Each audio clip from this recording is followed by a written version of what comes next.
Hey, everybody. Welcome to another Keymaster episode. I'm Sven Rajala, and I got my good old pal. Tomas Gustavsson. And today we want to talk about standards in the GBU, which is the good, the bad, and the ugly. So, Tomas, why are conflicting standards a dangerous thing in our lives with PKI? In many different ways, of course, since, we live in a world, we work in a world where we use globally accepted standards, which are used in massive scale across the globe, which makes them stable, robust, well implemented, secure, because they've been analyzed well.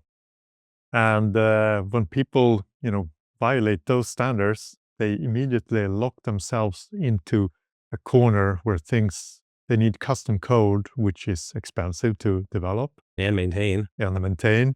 It's less robust, likely, because it's been less tested. It might also have insecurities because it's less analyzed. So there are many reasons why these custom tweaks or custom standards are not good. Not good for us, not good for whoever uses them, and not good for the world.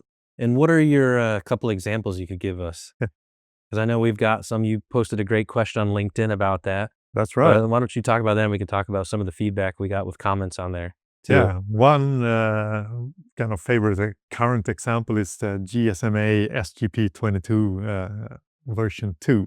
The good thing, I will say from the start, is that they have a version 3 where this is fixed. But anyhow, version 2 is mandated to be used, in the world today. And it has a name constraint, which is an extension which is well defined in RFC 5280, which everyone uses and all libraries implement to validate against. And it violates that, has completely custom validation code for this name constraint, which means, it needs custom code in issuers, what we do, in validating libraries, be it OpenSSL or Bouncy Castle or whatever. So, or you have to make your complete own custom code. Oh my goodness. And then we had like the ICAO one where they require a TLS CRL. And then you've also mentioned about when you do a new CSCA that you still have to include all of the prior serial numbers that were revoked on the same CRL, even though it's a new CA. Exactly. So that's also a clear violation against RFC 5280, which kind of is the blueprint of the PKI on the internet. So when you go against RFC 5280, you're stepping outside, solid ground. And then what about our friend Corey Bonnell? He brought up a great point and comment on your post too. That's right, where he mentioned that something I had forgotten about, that also the CAB forum does a specification of name constraint that violates RFC 5280, but in that they require name constraint to be non-critical, while RFC 5280 requires them to be critical. Although X509 standard itself doesn't have any kind of recommendation against it, it's open. So there are, a circle of conflicts. So then that kind of leads into what happens when, standards collide like this.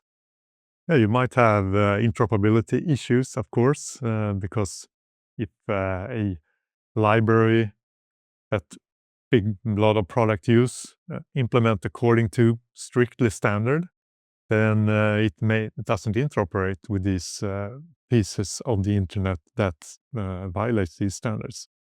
And if you have to, then that library has to implement special code for handling these corner cases or violations, which makes that code more complex and potentially introduce vulnerabilities.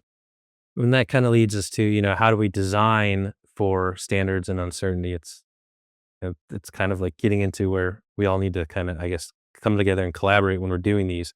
Otherwise, we're going to be in.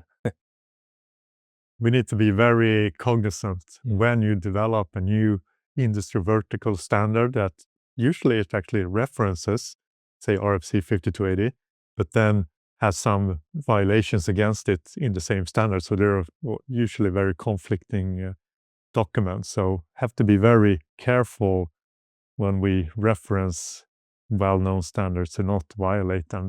I think that really helps. Well, encouraging them to come in and meet with IETF or the other, standard bodies like that come out with them to design theirs to follow what everybody else is doing. Ideally, we all want to live slightly less in silos and, more in a collaborative community. And then I guess that kind of leads us into the PQC side with standards too, and how we've seen, that's a big shift where we've had a lot of new standards come out for that too. Indeed. And some lessons that have been learned with that. Indeed. Exactly. There are standards coming out now, which are new. So that gives us an opportunity to, pay attention to these standards. Don't invent new things. Go with the established standardization organizations and their standards that are now being widely deployed and widely implemented. Don't go into private silos. Exactly.